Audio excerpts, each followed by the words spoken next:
السلام علیکم ورحمۃ اللہ وبرکاتہ۔ نحمد و نصلی علی رسولہ الکریم، اما بعد۔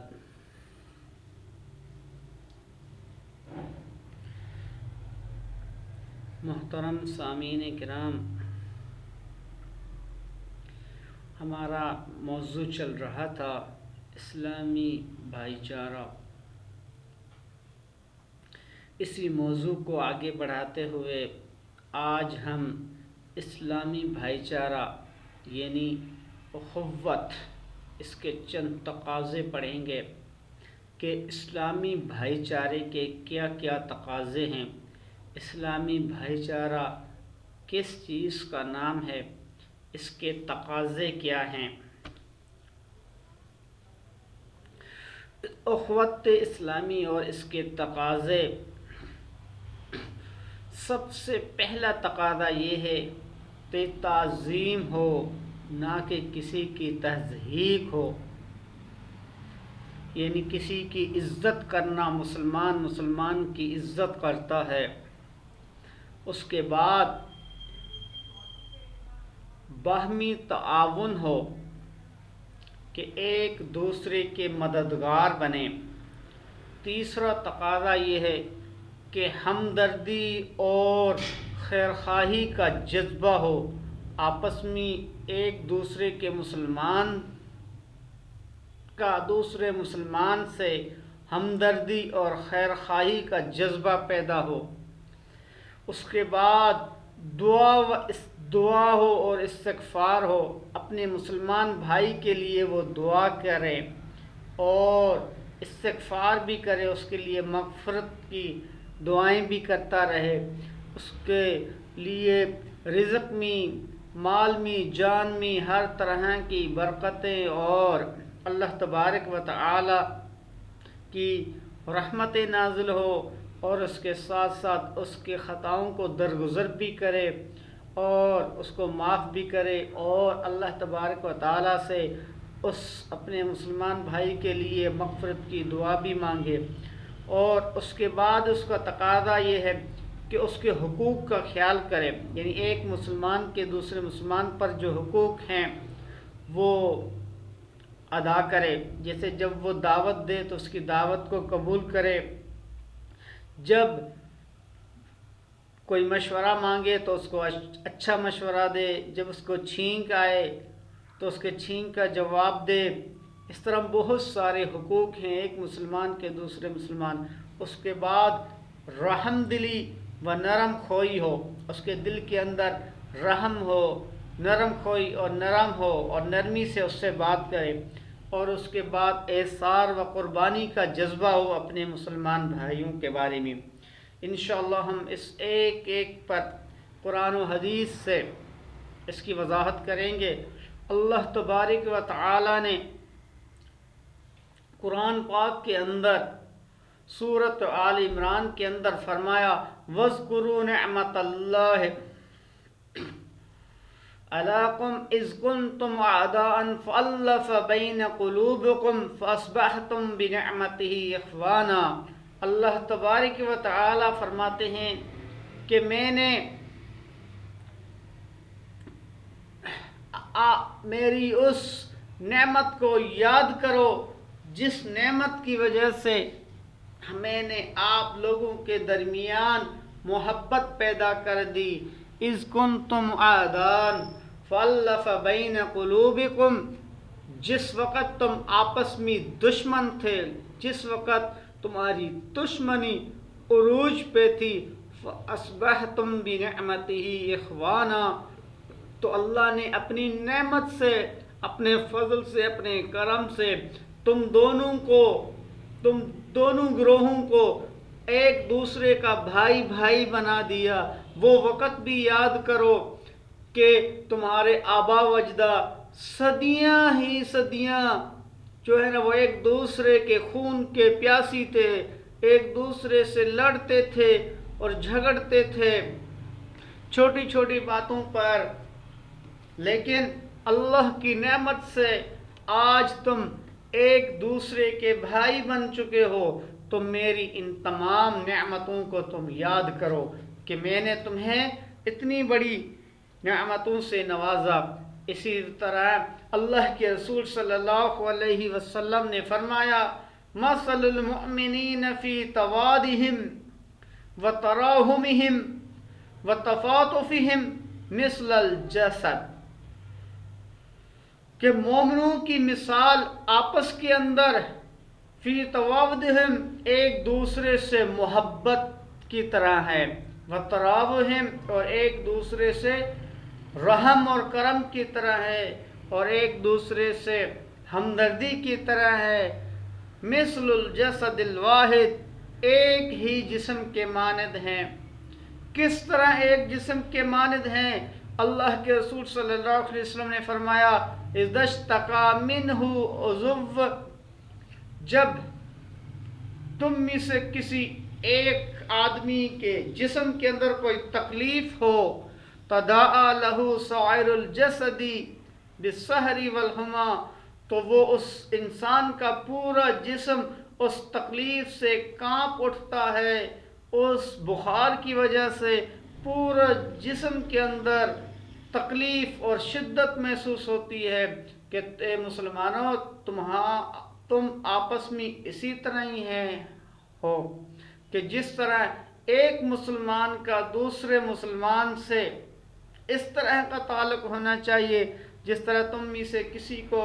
کوئی تکلیف پہنچتی ہے، کوئی بخار آتا ہے یا کوئی بھی تکلیف ہوتی ہے تو پورا جسم اس تکلیف سے بے قرار ہو جاتا ہے، پورے جسم کے اندر بے چینی ہو جاتی ہے۔ مثال کے طور پر اگر ہم میں سے کسی کو اللہ نہ کرے کوئی تکلیف پہنچے تو ہمارا پورا جسم اس تکلیف کو محسوس کرتا ہے، اور وہ تکلیف گویا کہ ہمارے پورے جسم پر سوار ہوتی ہے۔ تو اسی طرح ہے ایک مسلمان کا دوسرے مسلمان کے دل میں اسی طرح ہی ہمدردی ہو، اسی طرح ہی درد محسوس ہو، یعنی جس طرح آپ کو بخار ہے تو اس کا درد آپ محسوس کر رہے ہیں، اسی طرح اگر آپ کے ساتھ آپ کا پڑوسی ہے، آپ کا مسلمان بھائی ہے، تو اگر اس کو کوئی تکلیف پہنچتی ہے تو یہ نہیں سمجھو اس پر ہنسو نہیں، بلکہ اس کی مدد کرو، اس کے ساتھ جاؤ اور اس کے اس مسئلے کو حل کرو، جس بھی پریشانی اور جس مشقت کے اندر وہ آپ کا مسلمان بھائی اگر مبتلا ہے۔ یعنی جس طرح اپنے بخار کو، اپنے جسم کے تکلیف کو محسوس کرتے ہو، اسی طرح دوسرے مسلمان کے تکلیف کو بھی محسوس کرو۔ اسی طرح اللہ تبارک و تعالی نے سورۃ الحجرات کے اندر فرمایا وَإِن طَائِفَتَانِ مِنَ الْمُؤْمِنِينَ اقْتَتَلُوا فَأَصْلِحُوا بَيْنَهُمَا فَإِن بَغَتْ إِحْدَاهُمَا عَلَى الْأُخْرَى فَقَاتِلُوا الَّتِي تَبْغِي حَتَّى تَفِيءَ إِلَى أَمْرِ اللَّهِ فَإِن فَاتَتْ فَأَصْلِحُوا بَيْنَهُمَا بِالْعَدْلِ وَاقْسِطُوا إِنَّ اللَّهَ يُحِبُّ الْمُقْسِطِينَ۔ اللہ تبارک و تعالیٰ کا ارشاد سورۃ الحجرات کے اندر وَإِن طَائِفَتَانِ مِنَ الْمُؤْمِنِينَ، اور اگر مومنوں کی دو جماعت آپس میں اقتتلوا اختلاف کریں، لڑ پڑیں، یا کسی وجہ سے ان کے درمیان کوئی بحث و مباحثہ یا جھگڑا واقع ہو جائے، فَأَصْلِحُوا بَيْنَهُمَا، تو ان دونوں جماعتوں کے درمیان صلح کرواؤ۔ یہ نہیں کہ تیسرا گروہ دو آدمیوں کو لڑتے ہوئے ہنس رہا ہو اور ان کا تماشا دیکھ رہا ہو، نہیں، اگر آپس میں مسلمان دو آپس میں کہیں آپ کو لڑتے ہوئے نظر آئیں تو ان کا تماشا نہ دیکھیے گا، ان کے درمیان کوئی اور بات نہیں سمجھ کے چلے جائیے گا کہ یہ تو ایسے ہیں ان کو لڑنے دے، نہیں میرے محترم بھائی، اللہ تبارک و تعالیٰ کے اس فرمان کو یاد رکھنا، فَأَصْلِحُوا بَيْنَهُمَا، دونوں کے درمیان صلح کرانے والا کوئی تجویز ڈھونڈو، فَإِن بَغَتْ إِحْدَاهُمَا عَلَى الْأُخْرَى، اگر ان دونوں میں سے کوئی ایک جماعت دوسرے پر زیادتی کرے یا بغاوت کرے، فقاتلوا التی تبغی، تو تم اس کے ساتھ قتال کرنا، حتی تفیء الی امر اللہ، یہاں تک کہ اللہ کا معاملہ پورا ہو جائے، فإن فاتت فأصلحوا بینہما بالعدل، اگر تم نے ان کے درمیان صلح بھی کرانی ہے، دونوں کے درمیان بالعدل، تو عدل کے ذریعے ان کی صلح کروانی ہے، واقسطوا ان اللہ یحب المقسطین، اور انصاف سے کام لینا ہے، یعنی دو مسلمانوں کی جماعت اگر آپس میں اللہ نہ کرے کسی وجہ سے اختلاف ہو جائے یا کوئی لڑ پڑے یا کوئی اس طرح کے معاملات پیدا ہو، تو آپ لوگوں نے وَأَقْسِطُوا، انصاف کے ساتھ فیصلہ کرنا ہے، کیونکہ ان اللہ یحب المقسطین، یقیناً اللہ تبارک و تعالی انصاف کرنے والوں کو ہی پسند فرماتے ہیں۔ اگر آپ چاہتے ہیں کہ میں اللہ کا محبوب بنوں، اللہ تبارک و تعالی مجھ سے محبت کریں، اللہ تبارک و تعالی مجھ سے راضی ہو، تو ہمیشہ عدل کے پہلو کو اپنانا، ہمیشہ انصاف کے ساتھ فیصلہ کرنا، کسی برادری کی وجہ سے، کسی چودراہٹ کی وجہ سے، یا کسی رشتہ داری کی وجہ سے، یا دوستی کی وجہ سے اس طرح کا فیصلہ نہیں کرنا نہ انصافی والا، لیکن کیا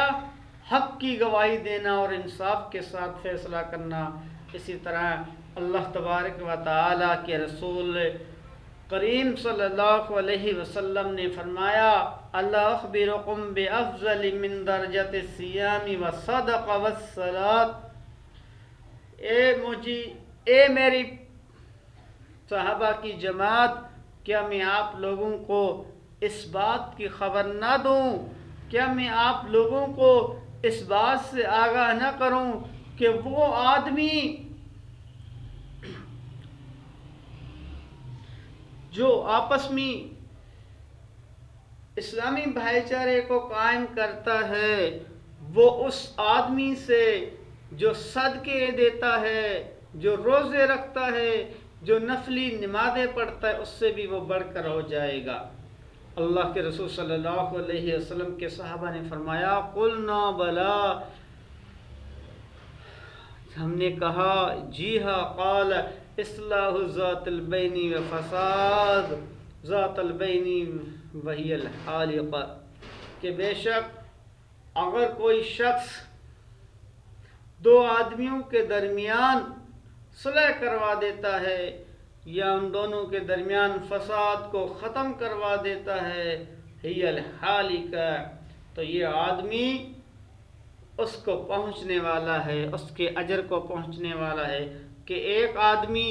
ایک طرف روزے کے حالت میں ہو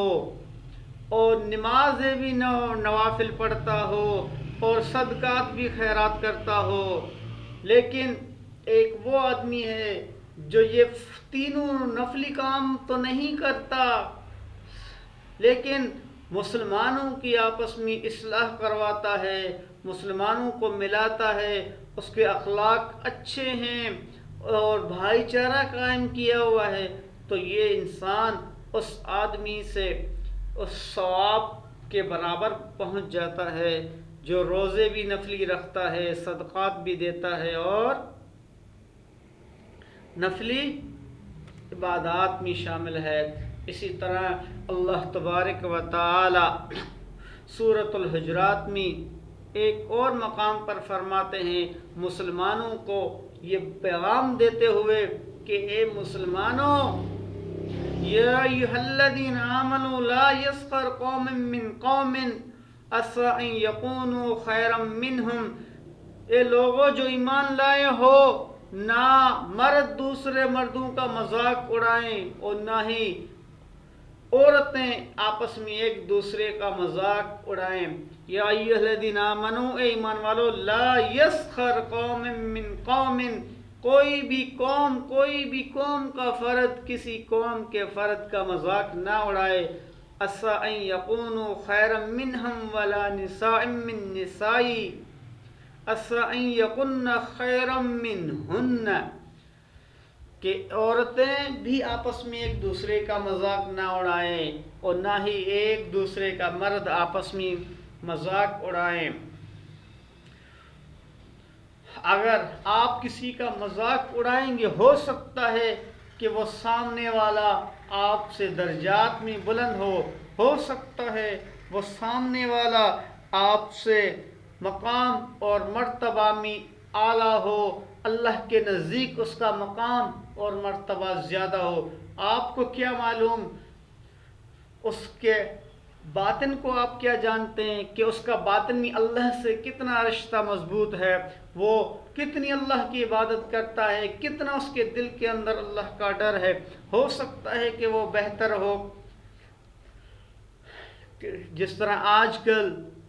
کچھ مسلمان کہتے ہیں یہ تو ایسا ہے، میں تو اس سے افضل ہوں۔ میرے محترم مسلمان بھائیوں، کبھی بھی اپنے آپ کو اس طرح نہیں سمجھنا اور کبھی بھی اپنے مسلمان بھائی کو حقیر نہیں سمجھنا،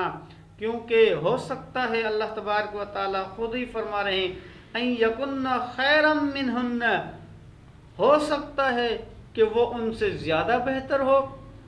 آگے اللہ تبارک و تعالیٰ فرماتے ہیں وَلَا تَلْمِزُوا أَنفُسَكُمْ، ایک دوسرے پر تان نہیں کرنا،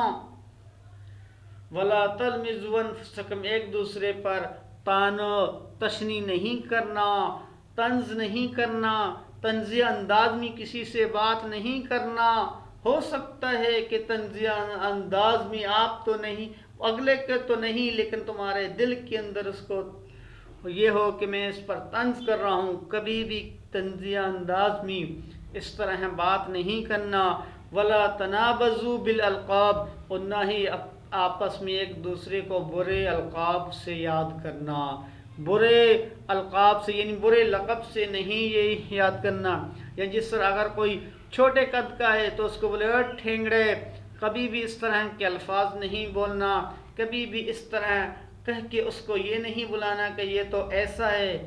اگر کوئی ہے کسی عیب کے اندر، یہ اللہ تعالیٰ کی طرف سے ہے، یہ اللہ تعالیٰ کی طرف سے آزمائش ہے، جو بھی ہے اس کو پیدا کیا اللہ نے کیا ہے، جو بھی عیب اس کے اندر ہے، جو بھی نقص اس کے اندر ہے، یہ اللہ تبارک و تعالیٰ کی طرف سے ہے۔ اللہ تبارک و تعالیٰ نے آپ کو اس بات سے منع کیا ہے کہ اپنے کسی مسلمان بھائی کو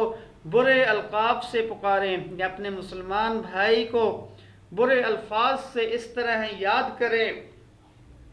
تو اللہ تبارک و تعالیٰ نے آپ کو اس بات کی قطعاً اجازت نہیں دی۔ برے القاب سے پکارنا یعنی اس کا نام بگاڑ دینا یا اس کا کوئی اور نام رکھ لینا۔ یہاں ایک بات کی میں وضاحت کرنا ضروری سمجھتا ہوں کہ اگر اگلے مسلمان بھائی کو اگر آپ کسی اور نام سے پکارتے ہیں، جس طرح پیار سے اگر کوئی اور نام اس کو پکارتے ہیں اور وہ اس بات کو برا نہیں سمجھتا بلکہ وہ اس بات سے خوش ہوتا ہے، تو پھر تو آپ اس کے دوسرے نام سے پکار سکتے ہو۔ لیکن اگر اس نام کے بولنے سے، اس نام سے بلانے سے اگر وہ آپ کا مسلمان بھائی تکلیف محسوس کرتا ہے اور پسند نہیں کرتا، تو آپ کو شریعت نے اس بات کی اجازت نہیں دی کہ آپ اس کو اس کے برے القاب سے یاد کرو۔ اللہ تبارک و تعالی آگے فرماتے ہیں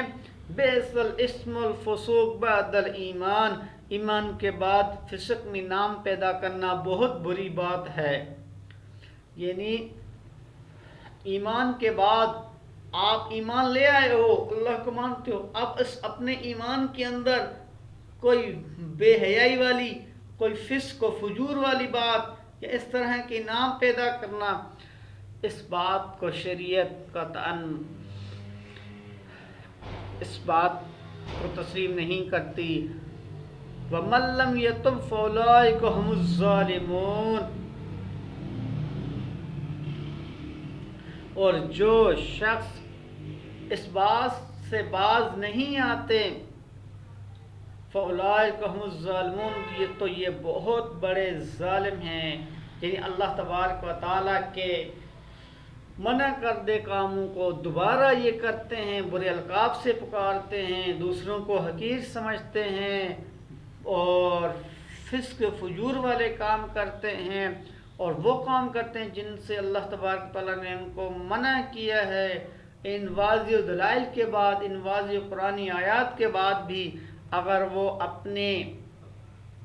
ڈٹائی پر ہیں اور اللہ کی نافرمانی پر ہیں تو اللہ تبارک و تعالیٰ فرماتے ہیں فَأُولَٰئِکَ هُمُ الظَّالِمُونَ، تو یہ لوگ ظالم ہیں، ان کو باز آنا چاہیے۔ اسلامی رشتہ میرے محترم بھائیوں بہت بڑا قابل اعتماد رشتہ ہے۔ اس رشتے سے تعلق رکھنے والے تمام افراد ایک دوسرے پر اعتماد اور بھروسہ کرتے ہیں اور کوئی ایسا عمل نہیں کرتے جس سے اس رشتے کو ٹھیس پہنچے۔ اس رشتے کو ٹھیس نہیں پہنچانی۔ اہل ایمان کو باہمی تعاون و تناصر یعنی مدد پر ابھارنا چاہیے اور اس بات کی تاکید کرنی چاہیے کہ وہ نیکی میں آگے بڑھیں، تقوی کی راہ کو اختیار کریں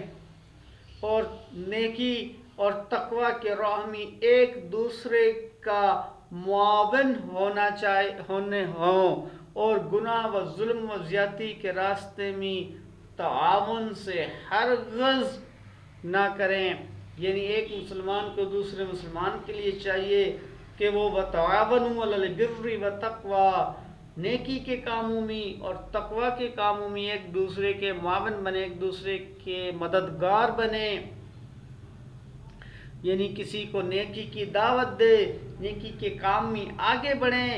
ایک دوسرے کا آپس میں نیکیوں میں مقابلہ کریں، تقوی میں آگے بڑھیں، تقوی میں مقابلہ کریں اور تقوی میں دوڑ لگائیں۔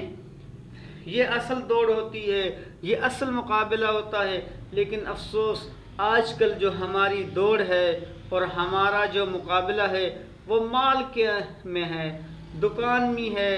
دنیا کی دولت میں ہے، دنیا کی کرسی کے اندر، کرسی میں ہم دوڑ لگا رہے ہیں کہ کس طرح میرے مال میں اضافہ ہو، میرے پاس ایک دکان سے 2 دکانیں کس طرح بن جائیں، میرے 3 دکانوں سے 4 دکانیں کس طرح بن جائیں۔ میرے معزز سامعین اکرام، یہ صحابہ کی دوڑ نہیں ہے، یہ شریعت کا حکم نہیں ہے۔ صحابہ تقوی میں دوڑ لگاتے تھے اور نیکی کے کاموں میں آگے دوڑ لگاتے تھے۔ جنگ تبوک کا موقع آیا، اللہ کے رسول صلی اللہ علیہ وسلم نے اعلان کیا جس کے پاس جو مال ہے اپنے استاد کے مطابق لے آئے۔ حضرت عمر رضی اللہ تعالی عنہ نے ارادہ کیا، سوچا کہ آج میں ابو بکر سے دوڑ لگاتا ہوں، مال کے اندر نہیں، اللہ کے راستے میں خرچ کرنے میں دوڑ لگاتا ہوں، اللہ کے راستے میں سب سے زیادہ خرچ کروں گا اور میں آج ابو بکر سے بڑھ جاؤں گا۔ کہتے ہیں کہ موقع ہوا کہ اللہ تبارک و تعالیٰ کا یعنی ایک کرشمہ ہوا کہ اللہ تبارک و تعالیٰ نے مجھے بہت زیادہ مال دے دیا، بہت زیادہ تجارت میں مجھے نفع ہوا۔ میں نے اپنے مال کے 2 حصے کیے، ایک حصہ اپنے گھر والوں کے لیے رکھا اور ایک حصہ جو ہے نا وہ اللہ کے رسول صلی اللہ علیہ وسلم کی خدمت میں آ کر پیش کیا۔ اتنی ہی دیر میں سیدنا ابو بکر رضی اللہ تعالیٰ نے ایک گٹھل کے اندر تھوڑا سا ہی سامان جو ہے نا وہ لے کر آئے اور اللہ کے رسول صلی اللہ علیہ وسلم کی خدمت میں آ کر پیش کیا۔ حضرت عمر بن خطاب رضی اللہ تعالیٰ نے دل میں کہتے ہیں کہ میں نے سوچنے لگا کہ میں آج ابو بکر سے بڑھ گیا، میں نے ابو بکر سے آج نیکی میں مقابلہ کیا اور آج میں یقیناً بڑھ گیا ہوں کیونکہ میرا مال بہت زیادہ ہے۔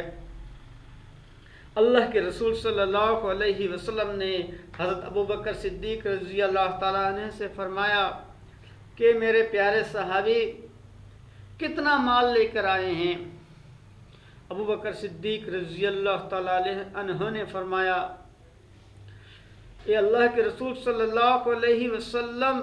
جتنا مال تھا سب کچھ لے کر آیا ہوں، صرف تیرے رب کا نام اور تیرا نام اپنے گھر چھوڑ کر آیا۔ اسی بات کو سنتے ہوئے اللہ کے رسول صلی اللہ علیہ وسلم بہت خوش ہوئے اور حضرت عمر رضی اللہ تعالیٰ عنہ نے فرمایا کہ میں کبھی ابو بکر سے آگے نہیں بڑھ سکتا، میں ابو بکر سے طرف نہیں بڑھ سکتا، وہ تو سارا مال لے کر آئے جتنا بھی کچھ تھا، میں تو آدھا مال لے کر آیا اور آدھا مال گھر پہ چھوڑ کر آ گیا۔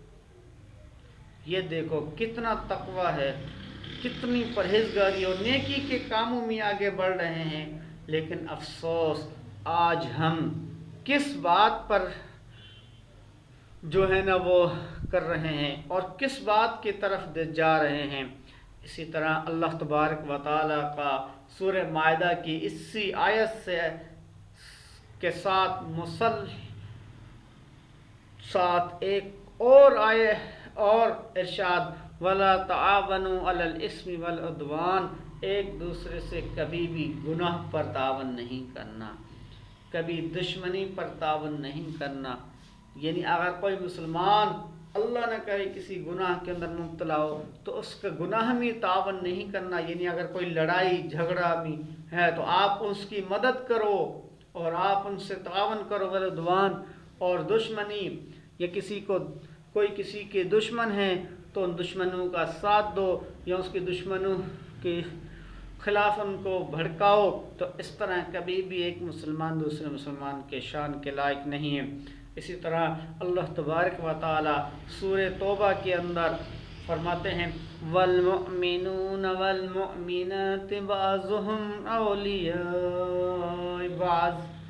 یأمرون بالمعروف وینہون عن المنکر ویقیمون الصلاة ویؤتون الزکاة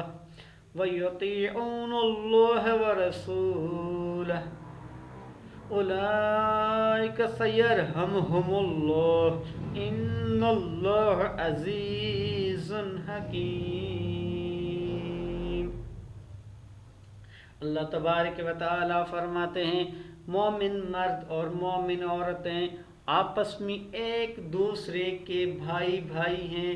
ایک دوسرے کے دوست ہیں۔ مسلمان مرد آپس میں ایک دوسرے کے دوست ہیں، مسلمان مومن عورتیں آپس میں ایک دوسرے کی مددگار ہیں، ایک دوسرے کی دوست ہیں۔ کس اعتبار سے دوست ہیں؟ یأمرون بالمعروف، وہ ایک دوسرے کو نیکی کا حکم دیتے ہیں، ایک دوسرے کی نیکی کے کاموں میں مدد کرتے ہیں۔ وینہون عن المنکر، اور وہ ایک دوسرے کو برائی سے روکتے ہیں۔ اگر کوئی مسلمان مرد کسی برائی میں مبتلا ہے، کسی اللہ کی معصیت میں مبتلا ہے، اللہ کے رسول کی نافرمانی میں مبتلا ہے، تو وہ اس کو روکتا ہے، وہ اس کو منع کرتا ہے، اس کو اللہ کا حکم اور رسول کا پیغام سناتا ہے۔ اسی طرح اگر مومن عورت اگر کسی مومن عورت کو دیکھتی ہے تو وہ اس کو نیکی کا حکم دیتی ہے اور برائی سے منع کرتی ہے۔ وَيُقِيمُونَ الصَّلَاةَ، اور وہ نماز بھی قائم کرتے ہیں، کیونکہ ان الصلاۃ تنہی عن الفحشاء والمنکر، کہ یقیناً جو نماز ہے وہ تمہیں بے حیائی کے کاموں سے بھی روکتی ہے اور وہ تمہیں برائی کے کاموں سے بھی روکتی ہے۔ یہ وہ نماز ہے جو تمہیں اللہ سے تعلق کا ذریعہ ہے۔ وَيُؤْتُونَ الزَّكَاةَ، اور وہ زکوٰۃ بھی دیتے ہیں۔ وَيُطِيعُونَ اللَّهَ وَرَسُولَهُ، اور وہ اللہ اور کے رسول کی اطاعت بھی کرتے ہیں۔ پھر اللہ تبارک و تعالی فرماتے ہیں جب وہ یہ کام کرنے لگ جاتے ہیں اولئک سیرحمہم اللہ، تو اللہ تبارک و تعالی ان پر اپنی رحمت کا سایہ نازل فرماتے ہیں۔ اللہ تبارک و تعالی ان پر رحم اور کرم اور انعام عطا فرماتے ہیں ان کو۔ ان اللہ عزیز الحکیم، یقیناً اللہ تبارک و تعالی غالب اور حکمت والا ہے۔ اللہ تبارک و تعالی کی حکمت، اللہ تبارک و تعالی کی حکمت اور غالب ہے۔ اسی طرح اللہ کے رسول صلی اللہ علیہ وسلم نے فرمایا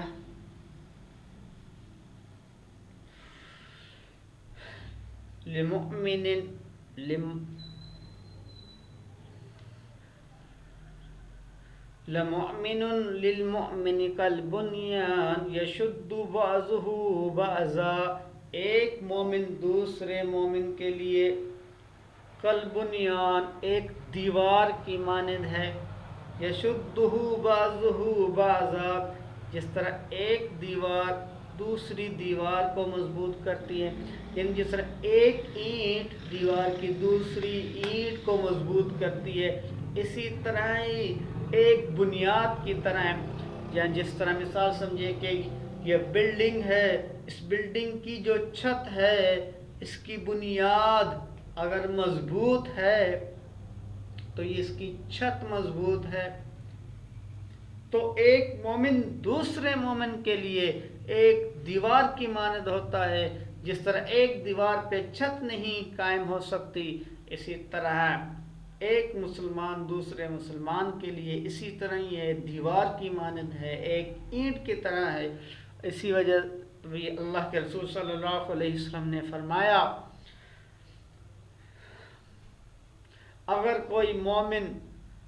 کسی مومن کی تکلیف کو دور کرتا ہے دنیا کے تکلیفوں میں سے، اللہ تبارک و تعالی قیامت کے دن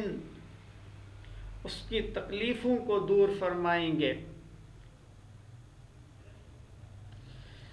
اور اللہ تبارک و تعالی کسی مومن کے ساتھ بہت زیادہ آسانی والا معاملہ فرماتے ہیں، دنیا کے اندر بھی اس کے لیے آسانیاں فرماتے ہیں اور آخرت کے اندر بھی آسانیاں فرماتے ہیں۔ وَمَنْ سَتَرَهُ مُسْلِمًا سَتَرَ اللَّهُ فِي الدُّنْيَا وَالْآخِرَةِ، اور ایک مسلمان کو دوسرے مسلمان کے لیے یہ بھی لازم ہے کہ وہ ایک دوسرے مسلمان کا پردہ رکھے، یعنی اگر اس کے پاس کوئی راز ہے کسی مسلمان بھائی کا، کوئی اس طرح کی کوئی بات ہے، تو وہ کبھی بھی کسی کو بات نہ بتائے، اور اللہ تبارک و تعالی اس وقت تک اس بندے کی مدد میں یعنی اللہ تبارک و تعالی اس بندے کی مدد کرتا رہتا ہے جب تک وہ مسلمان بندہ اپنے مسلمان بھائی کی مدد میں لگا رہتا ہے۔ یعنی اگر کوئی مسلمان بھائی کسی مسلمان کی مدد کرتا ہے، کوئی بیمار ہے، اس کو علاج معالجہ کرواتا ہے، اس کو اٹھا کے اسپتال لے جاتا ہے، یا کوئی بھی اس کی مدد کرتا ہے، تو اللہ تبارک و تعالی اس مسلمان بھائی کے مدد میں لگ جاتے ہیں، یعنی اللہ تبارک و تعالی اس مسلمان کی مدد کرتے رہتے ہیں جب تک وہ مسلمان اپنے مسلمان بھائی کی مدد کرتا رہتا ہے۔ تو میرے محترم بھائی، ہمیں بھی چاہیے کہ ہم اپنے مسلمان بھائیوں کی مدد کریں۔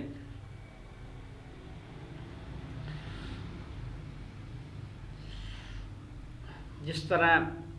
اللہ کے رسول صلی اللہ علیہ وسلم کی وہ حدیث کہ ایک اینٹ سے دوسری اینٹ کو مضبوط بناتی ہے،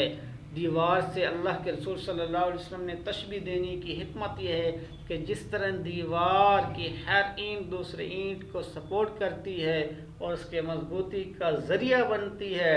اسی طرح ہر مومن کو دوسرے مومن کا سپورٹ ہونا چاہیے، اس کی مدد کرنی چاہیے، اور اپنے عمل سے دوسرے مومن کو مضبوط بنانا چاہیے۔ مومن کی مادی و معنوی ترقی کے لیے ہر ممکن تعاون کرنا چاہیے۔ اسی بات کو نبی صلی اللہ علیہ وسلم کی حدیث میں اس طرح کہا گیا ہے کہ جس طرح میں نے آپ کو ابھی وہ حدیث بیان کی، دل کرتا ہے میں اس حدیث کو بار بار بیان کروں۔ من نفس من مؤمن کربا، جو شخص من کرب الدنیا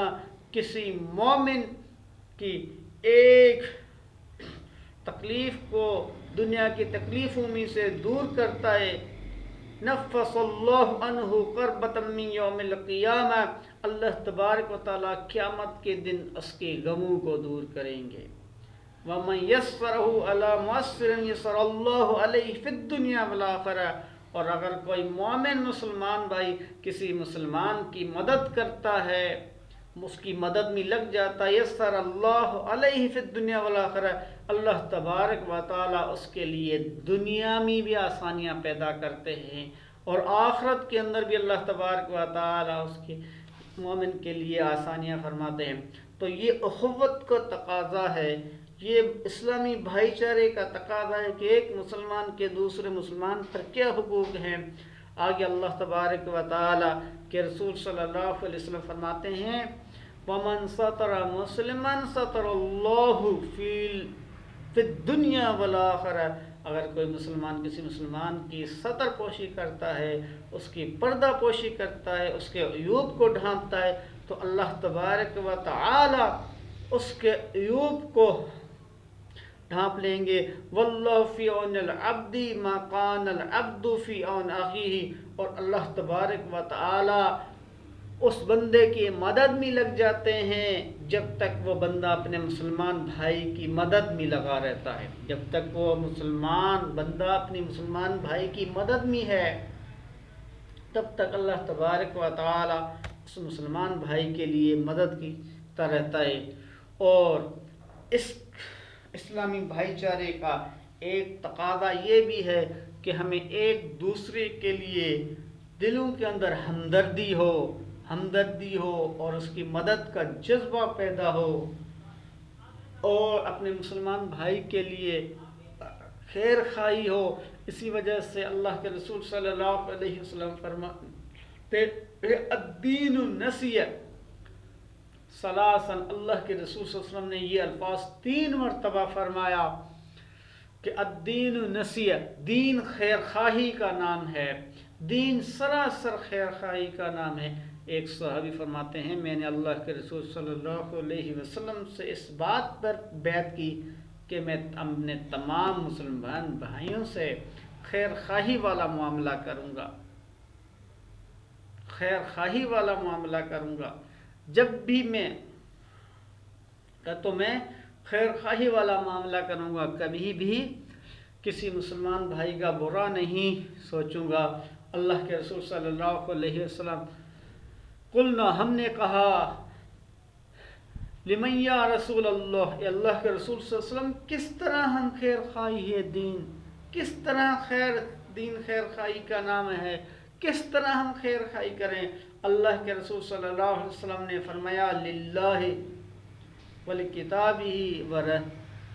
ورسولہ ولائمۃ المسلمین، اللہ تبارک و تعالیٰ سے خیر خواہی، اللہ تبارک و تعالیٰ سے خیر خواہی کا مفہوم یہ ہے کہ اللہ تبارک و تعالیٰ کی اطاعت کی جائے، اللہ تعالیٰ کو اپنا خالق، مالک اور رازق اور معبود برحق مانا جائے، اللہ کے رسول صلی اللہ علیہ وسلم کو ہی اپنا آخری پیغمبر مانا جائے، اور اللہ کے رسول صلی اللہ علیہ وسلم کی اطاعت کی جائے۔ یہ ہے اللہ اور اس کے رسول صلی اللہ علیہ وسلم سے خیر خواہی۔ بلکہ کتاب ہی، اور کتاب سے یعنی قرآن مجید سے کیا خیر خواہی ہے؟ قرآن مجید سے یہ خیر خواہی ہے کہ قرآن مجید کو ہم پڑھیں، اس کی نشر و اشاعت کریں اور اس کے مطابق زندگی گزاریں، اس کے مطابق عمل کریں۔ وَلَعِمَّةِ الْمُسْلِمِينَ، اور مسلمانوں کے جو اعمہ ہیں، امیر ہیں، حکمران ہیں، ان سے خیر خواہی، یعنی ان سے خیر خواہی کا معاملہ یہ ہے کہ جب تک وہ تجھے قرآن اور شریعت کے مطابق حکم دیتے رہیں، اللہ اس کے رسول کی نافرمانی کا حکم نہ ہو، تب تک تم ان کی اطاعت کرتے رہو، ان کی بات کو تسلیم کیا کرو۔ اگر وہ اللہ اس کے رسول کی نافرمانی والے کام کی طرف آپ کو بلائیں، دعوت دے، تو اس وقت آپ ان کی کاموں میں ان کی خیر خواہی نہ کریں، یعنی ان کی بات نہ مانیں۔ اسی طرح اللہ کے رسول صلی اللہ علیہ وسلم حدیث قدسی ہے، کیا پیاری حدیث ہے میرا محترم بھائیو، ہم کبھی غور تو کریں اس حدیث پر۔ ابو ہریرہ رضی اللہ تعالیٰ نے فرماتے ہیں کہ اللہ کے رسول صلی اللہ علیہ وسلم نے فرمایا یقول یوم القیامت، قیامت کا دن ہوگا، اللہ تبارک و تعالی انصاف فیصلہ کرنے کے لیے تمام انسانوں کو اکٹھے کیے ہوئے ہوں گے اور فرمائیں گے یبن آدم، اے آدم کے بیٹے، مرضت فلم تعدنی، میں بیمار تھا تم نے میری عیادت کیوں نہیں کی، میں بیمار تھا، تکلیف میں تھا، تم نے میری عیادت کیوں نہیں کی۔ یا ربی، بندہ کیا کہے گا، اے اللہ، یا ربی اعوذک وانت رب رب العالمین، اے اللہ میں آپ کی پناہ میں آتا ہوں، آپ ہی تمام جہان کے رب ہیں، آپ تو اس بات سے پاک ہیں۔ اللہ تبارک و تعالیٰ فرماتے ہیں قال اما علمت ان عبدی، کیا آپ کو معلوم نہیں میرا فلاں بندہ بیمار تھا، تم نے اس کی عیادت کیوں نہیں؟ فلم تعدہ، تم اس کی عیادت کے لیے کیوں نہیں گئے؟ وما علمت انک لو اتتہ، جب تجھے معلوم تھا تو کیوں نہیں تم نے اس کی عیادت کی؟ کیوں نہیں تم اس کے پاس گئے؟ تو تم کیوں نہیں اس کے پاس گئے؟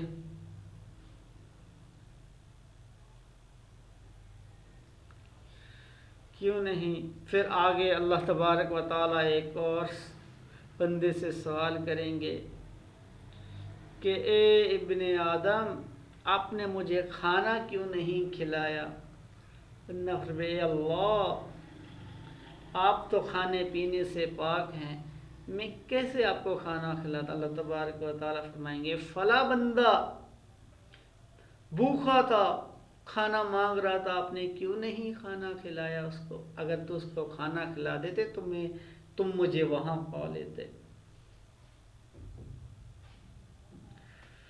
پھر ایک اور بندے سے اللہ تبارک و تعالیٰ سوال کریں گے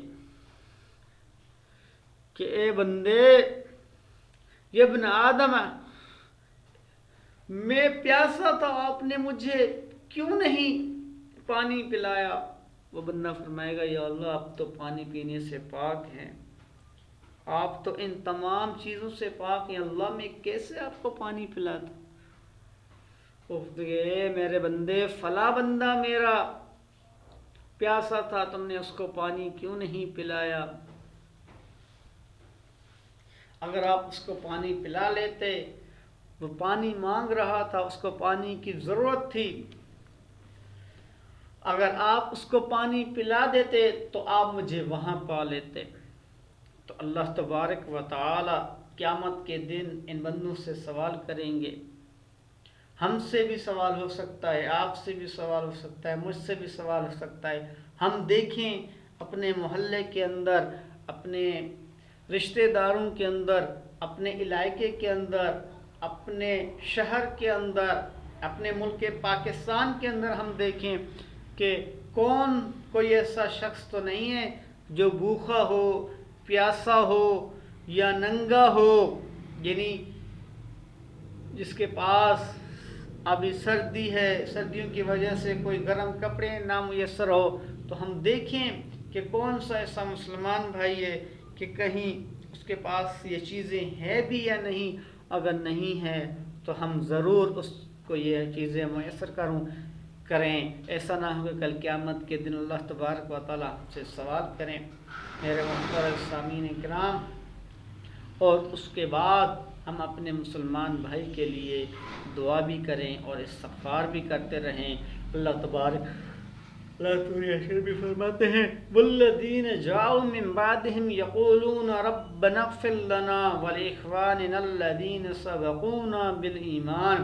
ولا تجعل في قلوبنا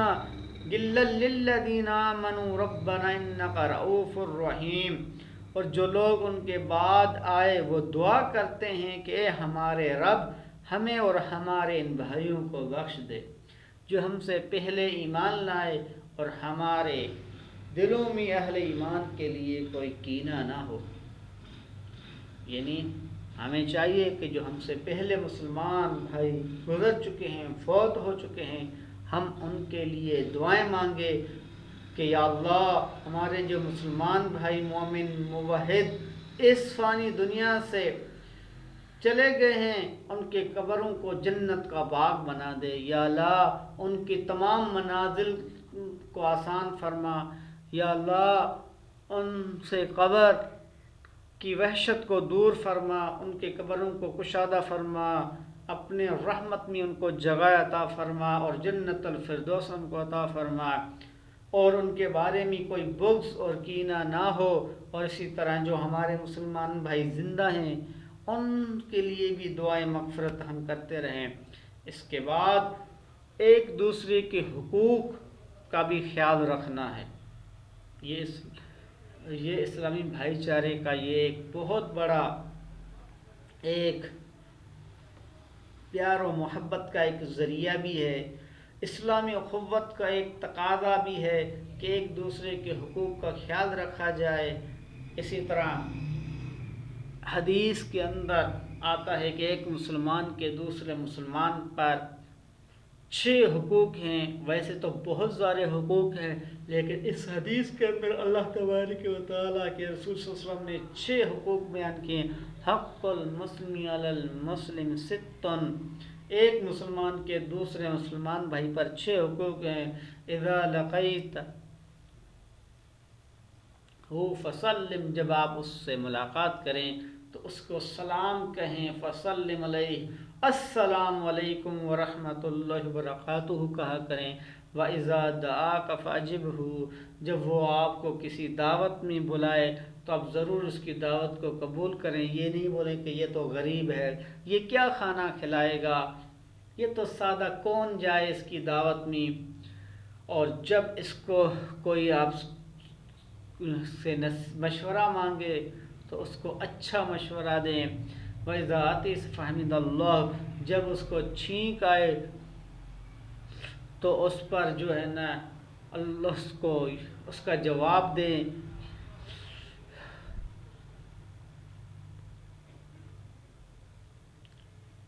اور جب وہ بیمار ہو جائے تو اس کی عیادت کریں، اور جب وہ فوت ہو جائے تو اس کی تعزیت میں جائیں، اس کا جنازہ نماز میں شامل ہو اور اس کے تدفین میں شامل ہو، اور اگر کوئی مسائل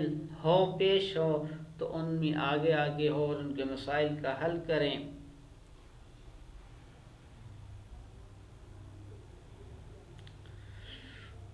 اور اسی طرح خرید و فروخت اور شادی بیاہ کے ضمن میں اہل ایمان کو بھی اس بات کی تاکید کی گئی ہے کہ وہ اپنے بھائی کے سودے پر سودا نہ کریں اور نہ پیغام نکاح پر کوئی پیغام بھیجیں۔ اللہ کے رسول صلی اللہ علیہ وسلم فرماتے ہیں ان یبیع رجل علی بیع رجل، آدمی کوئی مسلمان بھائی سودا کر رہا ہو تو اس پر کوئی سودا نہ کرے، یعنی کوئی مسلمان بھائی چیز لے رہا ہے کہ یہ مجھے 10 روپے میں، ایسے نہیں جاؤ کہ میں آپ کو اس سے 1 روپے زیادہ دوں گا، یہ 11 روپے میں مجھے دے دے۔ نہیں، جب وہ آپس میں مسلمان بھائی ایک دوسرے سے خرید و فروخت اور بیع کے معاملے کر رہے ہو تو بیچ میں جا کر لالچ دے کر وہ چیز اور اس مسلمان کا حق دبانا، اس بات کی شریعت کبھی بھی ہمیں اجازت نہیں دیتی۔ اور آگے فرمایا کہ کوئی مسلمان بھائی کسی منگنی کے پیغام پر کوئی منگنی کا پیغام نہ بھیجے۔ مثال کے طور پہ اگر کسی مسلمان بھائی نے کسی عورت کے بارے میں منگنی کا پیغام بھی بھیجا ہے، ابھی ان لڑکی والوں کی طرف سے کوئی پہلے پیغام بھیجنے والوں پر کوئی جواب نہیں آیا اب تک، بس اوقات دیر ہو جاتی ہے، چند دن سوچ کے پھر جواب دیتے ہیں، فوراً جواب نہیں دیا جاتا، یا وہ کہتے ہیں کہ ہمیں سوچنے کا موقع دے دے۔ تو ایسا نہیں کہ بیچ میں جلدی سے اسی کے پیغام پر آپ اس پیغام بھیج دیں، نہیں میرے بھائیوں، جب تک اس کو جواب نہ دے دے، اس کی بات ایک طرف نہ کر دیں، پھر آپ بے شک آپ کو شریعت نے اختیار دیا ہے، لیکن جب تک اس مسلمان بھائی کا معاملہ بھی معلق ہے، بیچ میں ہے، تو آپ بیچ میں جلدی سے جو ہے نا وہ اپنی شادی کا یا نکاح منگنی کا پیغام نہیں بھیج سکتے۔ شریعت نے اس بات سے آپ کو منع فرمایا ہے۔ ان ہدایت کا مقصد بھی اسلامی اخوت بھائی چارے میں پختگی پیدا کرنا ہے، تاکہ ایک مسلمان کو دوسرے مسلمان کے کسی عمل سے تکلیف نہ پہنچے اور اسلامی رشتہ کمزور نہ ہو پائے۔ یعنی یہ بہت بڑی حکمت اللہ تبارک و تعالیٰ کی طرف سے ہے کہ اس میں مسلمان کا مسلمان بھائی سے رشتہ پکا ہوتا ہے، اور اگر وہ ایسے کرے گا تو اس کے رشتے کے اندر وہ کیا ہو جائے گی، دراڑ آ جائے گی، کم پڑ جائے گا کہ جب میں یہ کام کر رہا تھا، میں یہ چیز خریدنا چاہتا تھا، اس نے بیچ میں بھاؤ بڑھا کر یہ چیز کیوں لی۔ اس عورت سے تو میں شادی کرنے والا تھا، میں نے منگنی کا پیغام بھیجا، ابھی مجھے انہوں نے جواب نہیں دیا تو اس نے فوراً اپنا پیغام بھیج دیا۔ تو اس سے جو ہے نا وہ دراڑیں پیدا ہوتی ہیں۔ اسی طرح اللہ تبارک و تعالی قرآن پاک کے اندر صحابہ کی صفت بیان کرتے ہوئے فرماتے ہیں محمد الرسول اللہ والذین معه اشداء علی الکفار رحماء بینہم۔ نبی صلی اللہ علیہ وسلم کے جو ساتھی ہیں، محمد صلی اللہ علیہ وسلم کے جو صحابہ ہیں، اشد علی الکفار، کافروں پر انتہائی سخت ہیں، کافروں کے مقابلے میں سیسا پلائی ہوئی تلوار ہیں، سیسا پلائی ہوئی دیوار ہیں، لیکن آپس میں رحماء بینہم، آپس میں بہت نرم دل ہیں، آپس میں ان کے تعلقات انتہائی نرم ہیں۔ اسی طرح ایک دوسرے کو پر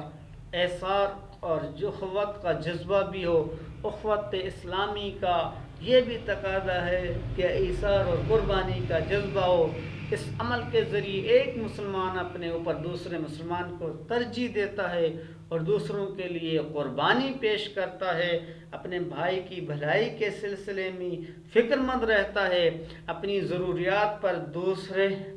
کی ضروریات کو ترجیح دیتا ہے، دوسروں کو آرام پہنچانے کی خاطر خود تکلیفیں جھیلتا ہے کہ کہیں میرا مسلمان بھائی بھوکا نہ رہ جائے، کہیں میرا دوسرا مسلمان بھائی تکلیف میں نہ مبتلا ہو جائے۔ اسی وجہ سے ایک صحابی کا واقعہ آتا ہے کہ اللہ کے رسول صلی اللہ علیہ وسلم کے پاس مہمان آئے۔ اللہ کے رسول صلی اللہ علیہ وسلم نے اعلان کیا کہ کون ہے کہ میں اس مہمان کے مہمان نوازی کرے۔ اللہ کے پیارے صحابی ابو طلحہ رضی اللہ تعالی عنہ کھڑے ہو گئے اور کہا کہ اللہ کے رسول میں اس کی مہمانی کروں گا۔ مہمان اللہ کے رسول کے مہمان کو لے گئے، اپنے گھر والی کو کہا کہ اللہ کے رسول کا مہمان ہے، میرا نہیں ہے، یہ اللہ کے رسول نے بھیجا ہے، اللہ کے رسول کا مہمان ہے، اس طرح خدمت کرنی ہے، اس کو کوئی تکلیف نہ۔ والی کو کہا کتنا کھانا ہے؟ کہہ رہا بس 2-4 روٹیوں کا ہی کھانا ہے۔ کہا بچوں نے کھانا کھایا؟ کرا نہیں۔ کرا بچوں کو بہلا کے سلا دو اور ہم بھی بھوکے رہیں گے، جب کھانے کی باری آئے تو دیے کو صحیح کرنے کے بہانے دیا بجھا دینا میں ایسے ہی، یعنی مہمان کے سامنے کرتا رہوں گا تاکہ مہمان یہ سمجھے کہ میرا جو میزبان ہے وہ بھی کھانا کھا رہا ہے۔ مہمان نے کھانا کھا کے ختم کیا اور سیر ہو گئے، سو گئے سکون کی نیند۔ صبح اٹھے، اللہ کے رسول صلی اللہ علیہ وسلم کے خدمت میں ابو طلحہ رضی اللہ تعالیٰ عنہ کے پہنچنے سے پہلے جبریل امین سورہ حشر کی آیت نمبر 9 لے کر آ گئے، وَيُؤْثِرُونَ عَلَىٰ أَنفُسِهِمْ وَلَوْ كَانَ بِهِمْ خَصَاصَةٌ۔ یہ تو وہ صحابہ کی جماعت ہے جو اپنے اوپر دوسروں کو ترجیح دیتے ہیں، خود حالانکہ اس چیز کی ضرورت ہے، خود بھوکے ہو کر دوسرے کو کھانا کھلاتے ہیں۔ یہ صحابہ کی صفت، ایک دوسرے پر جان قربان کرنے کے لیے ایثار کہتے ہی اسی چیز کو ہیں کہ خود کو ضرورت ہے لیکن دوسرے کو ترجیح دے۔ ایک چیز ہے مجھے خود اس کی ضرورت ہے، میں خود اس کا محتاج ہوں، مجھے خود بھوک لگی ہوئی ہے، میں خود کھانا چاہتا ہوں، میرے پاس ایک ہی روٹی ہے، لیکن کیا میرے برابر مسلمان بھائی ہے، یہ بھی میں اس کو دے دوں، اس کو کہتے ہیں ایثار۔ تو میرے محترم بھائیوں، یہ تھا اسلامی بھائی چارہ اور اس کے تقاضے جو مختصراً میں نے آپ کے سامنے رکھیں۔ اللہ تبارک و تعالی سے دعا ہے کہ اللہ تبارک و تعالی مجھے سب سے پہلے ان تمام تقاضوں کو پورا کرنے کی توفیق عطا فرمائے، اور اس کے بعد آپ لوگوں کو اللہ تبارک و تعالیٰ سے دعا ہے کہ اللہ تبارک و تعالیٰ ہمیں قرآن و حدیث اور شریعت کے مطابق عمل کرنے کی توفیق عطا فرمائے۔ وآخر دعوانا الحمدللہ رب العالمین۔ السلام علیکم ورحمۃ اللہ وبرکاتہ۔